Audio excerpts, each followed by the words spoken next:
Welcome everybody back to the Crimson 15 podcast. I am your host, Crimson Sin. And 15 PCA. And this is going to be our episode 2 review for the Orville. Just a little admin notes. These videos should be coming out earlier, but since it got messed up or DVR didn't record and it was kind of a mess, but we finally did get to watch it, and now we're going to finally get this video out. Exactly. It's a lot later than we wanted it got a little delayed, you know, and I think things like that happen, so now we're getting it out right now. Yeah, so sorry if it's a little bit later than usual, but this is how we're going to hopefully get them out earlier. Yep. But in episode 2, Command Performance, if episode 1 did not break the mold of, okay, this is just a silly comedy show, this was just a straight up kind of a classic sci-fi story. Yes. With a little bit of jokes sprinkled in. So hopefully that all that preconception is gone now after episode 2. If you really think that this was just Galaxy Quest, the TV series, it's not. It's really truly a straight up sci-fi show. Because the opener, literally, if you could replace Captain Mercer with Captain Picard, replace Bortus with Worf, it is pretty much just a Next Generation episode. Yep, it is. Even that little music cue in the beginning was so Next Generation. It was. You heard it like, oh, there it is. It's starting now. I mean, yeah, they just throw in a little bit of, there's comedy in there. You know, the Kermit the Frog, I think, was really funny. Yeah, that was funny. Because, like, Bortus just doesn't understand, like, human culture, so he thinks, oh, was this a real animal? Yeah, he's a leader to his people. Yeah, and then Captain Mercer's just, like, playing along with it. Like, oh, yeah, he's an amphibian, and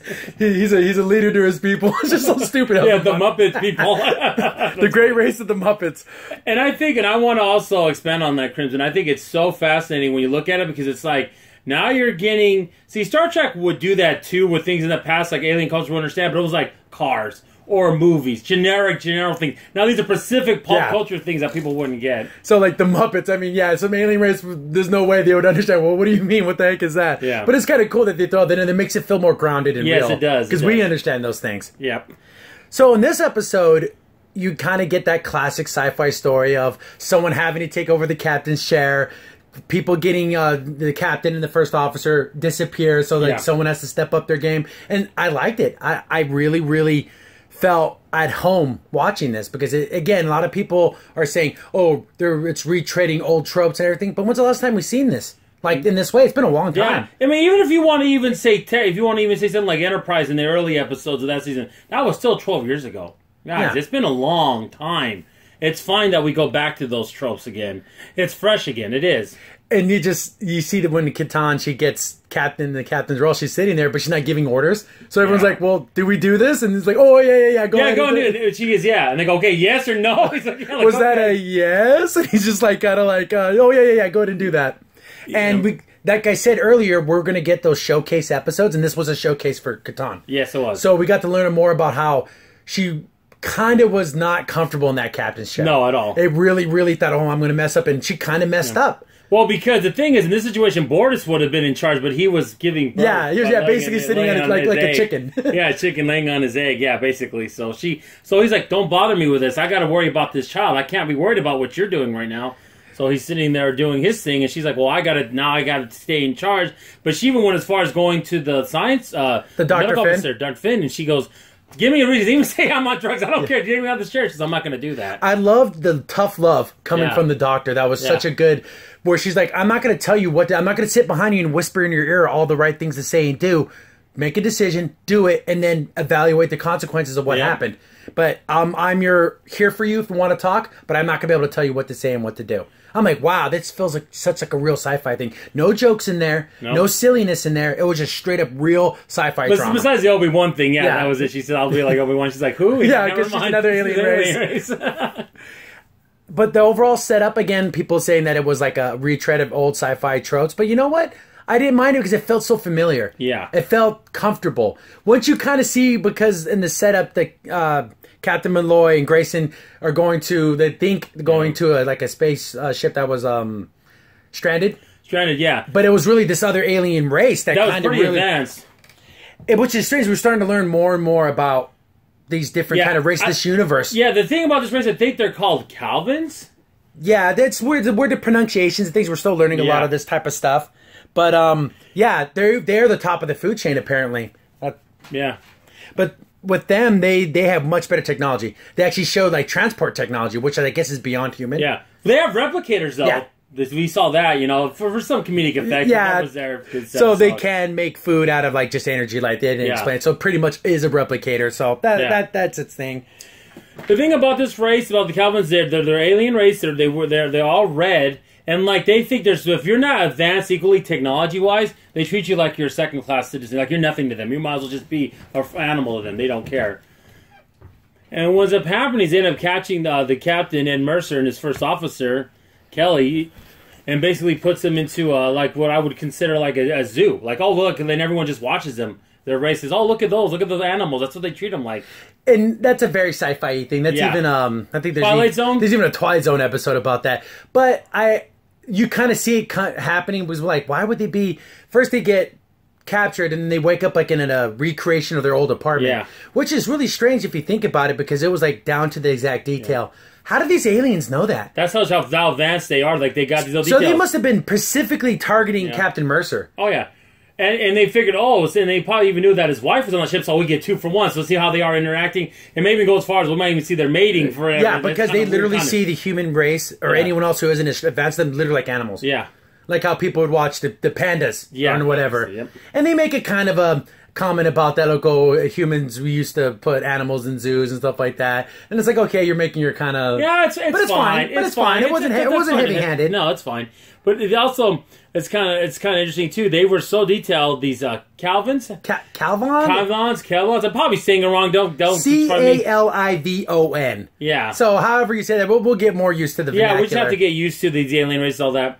It's funny because if you look at the dynamic between those two, like they even went through some of their old things of being married again, and the good and the bad, like why now we know why we got divorced. Because that first night they kind of start reminiscing about stuff, but it was the next morning. It's all the minutia of waking in the morning, she's eating her cereal, clanking the thing around, it's irritating him, and all the little things. First, just like, maybe we can get back together. Then the next morning, it's like, now I remember all the bad things. He's drinking the beer, and she gets mad at him and say, "Well," and he said, "You always say I'm German." Well, you're not German all that. You go, and she's eating cereal. You're not Frankenberry.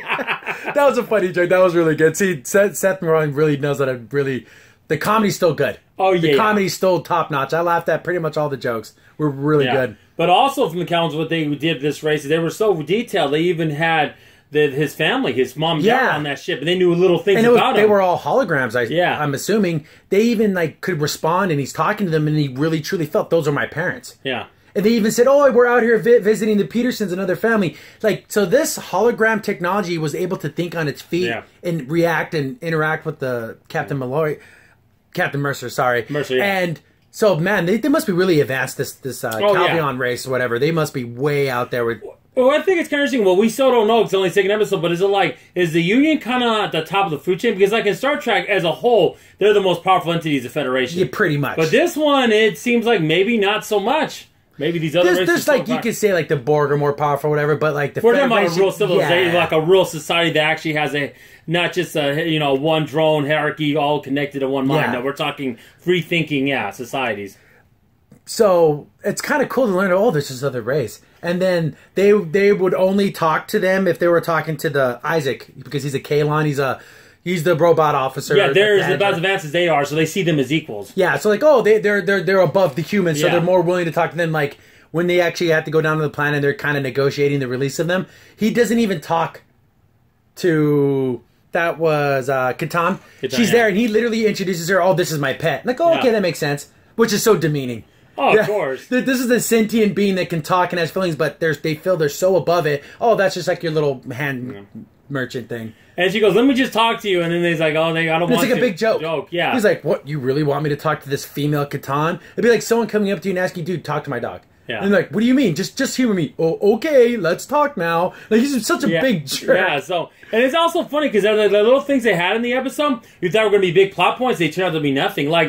There was a part where she gets this brownie, whatever. The pot brownie. And you thought, okay, maybe this is going to factor in, maybe they're going to give it to the alien or somebody else. But no, that didn't even matter. That was just Seth MacFarlane bringing it because he legalized it. Whatever. If that was a negative, I'm whatever. My own personal politics on that. I don't necessarily like the idea of people smoking weed, but you can do what you want with your body. I don't, whatever. But that's his little political little slap. Yeah, but the thing is, and also another point too, is when you first see him, there's the other two aliens, kind of tell him what's happening. He thought, are they going to help find a way for them to all escape? But that didn't happen either. You saw like a little green They don't little even say green what the race kid, was. and there was a guy with spikes on his suit armor, and he had spikes on his face. Another guy who kind of looked like a fish person. I believe that was a krill. Was that a krill? Yeah, that was a krill. The white guy with the spikes on his face. Then you saw like a big kind of like Wampa looking guy. Have you ever seen the big guy from Neverending Story? Yeah, kind of like that. No, Labyrinth. Sorry, Labyrinth. Pluto. Yeah, that's what I was talking about. Yeah, so he's like a big guy, big hairy dude. He was pretty cool looking. Yeah. But long fingernails. but the whole concept of do you abandon your captain and your first officer for the safety of everyone else, and Catan has to really battle with that. Yeah, because the kid Admiral told her, you need to come home. They're too advanced. You're not going to be able to get them. And then I really loved when her and the navigation officer, Malloy, they really butted heads because Malloy and Mercer are like best friends. Yeah. And he's like, you're going to abandon the captain? And she's like, well, it's orders or whatever. But then he even said he would go after you. He wouldn't care what, command tells him to do. He would have went after you. They got so intense he got removed for duty for that brief moment. He got off the bridge. Well, the scene that Grim talking about happened at the cafeteria area. But this is before. They're like, whoa, that was kind of intense. You're like, oh, okay. That was a little she just heated. relieved him of duty. Yeah. And if you would have just watched that scene, would you think, oh, this is a funny comedy show? No, that was like real sci-fi drama. Yeah. And it was cool. And again, you can see little breadcrumbs or other plot points that are starting to emerge. Like, oh, okay. Like I always I know this is my speculation, but from the doctor, basically, this scientist. I forget what is her name? Dr. Finn. Clara Finn. We're just getting these names. Sorry about that. You can see why is she on this ship? What's going on? Does she have another agenda? She's too high educated to be on just this regular exploratory ship. She should be on a heavy cruiser ship, and she's not. So it's like, what's going on there? She did say in the first episode she picks her assignment. She thought she would be best needed on this type of ship, but maybe that's just the front. Yeah. Like, I don't know. There's so many different ways this can go. Exactly. But I also like the fact that how they solved the problem. Yeah. Because basically, when they come down and they're trying to negotiate, give us back these humans, they were part of another zoo or something, they try to like trick them, and they're like, oh no, if they're sick or whatever, we'll just get rid of them. So they're gonna just like basically vaporize. Yeah, it was them. like these laser beams that came out of their cell they were in that looked like their old house in New York, and it was gonna kill them. And then she's like, I got something you can't refuse. And then it just goes to the next scene and they're all rescued. And in my mind, I'm thinking, what could she have given them to where they would have like, I said, Crimson even said, was it Boris's egg? But no, that can't be it. You're like... Yeah, like, what could it possibly be? But then you find out they like gave him like archives of old reality TV shows. Like and they're watching and they're just like completely enamored by it because all that sensationalism. And we're talking like... Real Housewives, Duck Dynasty, all those like really stupid, but they've never seen anything like that, and they're just like watching it like deadpan, like this is the greatest thing ever. And you could just tell when this scene happened, Fallen saying, "Why don't they use something from the past to get him out of this situation?" Like, just something like when he probably saw Star Trek, he probably thought that, and now he gets to finally put it in his show, and I think it really works. It's funny because we never thought because they literally have an award ceremony basically. For Catan, and you still don't know what happened, like what's going on in it, and then you find out. Okay, then they do like this is what I did to get because a couple of other officers walk up and like, so what did you do? And then they just explains exactly. But that was a fun little moment because instead of just doing it outright, they did that skip ahead, then come back and explain. Yeah, which is another classic sci-fi, which is fun. Again, if you want to say it treaded old territory, I'll give you that. It did, but it did it in a fun way, and it still felt refreshing. You know, it's funny. I actually myself personally, I was thinking to myself, are they not going to reveal what happened until the next episode? Yeah, I know. Because it's coming up Thursday, so they knew it'd be in 3 days. I kind of was wondering about that. But we did kind of get a cliffhanger at the end because Bortus is sitting on the egg, and it finally starts to hatch. Then him and his partner come out, and they're like, it's being born. And they're like, it's a female. And then he's like, well, that's impossible. Like, whoa, I thought they were a single gender race. How the heck did he have a girl? And then the episode just ends. So it's like, oh, wow, is there going to be some type of thing because he seems super protective of his family. He's like, I'm not leaving my egg. I don't care what happened to the Captain Mercer. Yeah. I'm going to sit in my egg because this is my family. What if their people kill all the females? And that's their race. I guarantee you Boris is not going to let anyone touch his daughter. No flipping way. And I'm also wondering, too, I know this is a little bit further down, how fast do they grow? Do they grow pretty fast? Or are they little kids for a long time? A long time, like normal humans. So there's a lot to learn. A lot of stuff I still want to learn. I'm excited to learn more about these races. And I'm glad Isaac got more into things. My favorite character in Next Generation was Data. So, Isaac's, kind of the jerky version of Data, but he's still likable. He's still serving on the ship, and he's still doing his job. But he's still, very, full of himself. Oh, yeah. He's like, they see your race is the better race. Like, oh, intellectually, and he's also like, oh yeah, in every other way too. Like, okay, we get it. You're better than us. I know you're just superior. You're kind of like the Callans, yeah. Exactly. Yeah, you're kind of good, but he's still willing to serve. Yeah, exactly. So at least they're willing. At least they're more advanced their civilization than Calvins when it comes to that. I think this episode was better than the premiere. Oh, I do. It really put us into that mode of here's our drama, here's some of our laughs and comedy, but overall, this is a sci-fi show that has a big mix of everything. It's so funny because what happened with Katana, she was so kind of like nervous about it. She literally goes and she ends up like, getting something to drink, and it makes her kind of sick. And the guy like comes tequila. in. Yeah. And then she goes, hey, what's going on? Are you okay? Yeah, all right. Thank you. Now go now. She just tells her, go away. Okay. That's kind of rude. But then that same ensign ended up getting hurt when the explosion happened. So she felt really bad. She can see that there is consequences. When you're captain, you make an order and something goes wrong, those lives are in your hands. Which I thought that was really cool that they really pushed that whole responsibility, and you have lives in your hands as a captain. I thought the best part of Claire Fence to the best when she was in a one scene when she's talking to the Khan and she's telling about the decisions you have to make, or either leaving Gold. Now this is a roll command decision. She goes, one, you can either, now listen to command Gold, but then you're gonna lose Captain Mercer and Kelly forever. They're gonna be trapped in that zoo forever. They're killed in the line of duty is what they're gonna end up saying. Yeah, that's what they're gonna say. Or you can save them, which is good, but that's a big risk. You could end up getting court-martialed or killed. Yeah, and killing everyone on the ship. But you have to make that call as captain. Now, that's a real captain decision. That's a real sci-fi decision, a real drama decision. So, thank goodness all that, it's just a silly comedy show, is literally, there is no, that light is out, got extinguished. It is made itself an actual real sci-fi show with real sci-fi storylines. Exactly, and I think it's better for it. God, the ships look so great.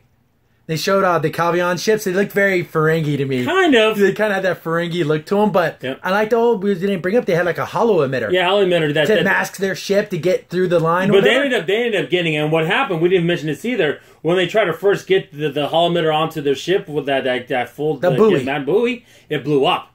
And that's what messed up everything. But she should have listened to Isaac, because I told her, hey, wait a minute, don't. This might have a defensive thing. And let's check it out. She didn't care. I'm going to do it because I got to prove I'm the captain, She had something to prove instead of doing there's consequences to every action. Good, bad, and indifferent. So it's going to happen. So they took the hologram and actually put it on their ship and actually fooled their scanners. That's how advanced this holographic technology is. So I'm wondering if that's going to play into get that technology back to your guys, back to the Union, so they can use it for their ships. I thought it was really cool. Well, if you think about it already, they got advanced holo technology, and from the first episode, a beam that can actually advance you up to 100 years. And then they had the National Lampoon reference. Oh, roll the windows up, kids. Yeah, exactly. Oh, okay, here we go. I love that because it's such a funny little quip, but it is a reference to National Lampoon's Vacation, which was really funny. So I don't know, another excellent episode.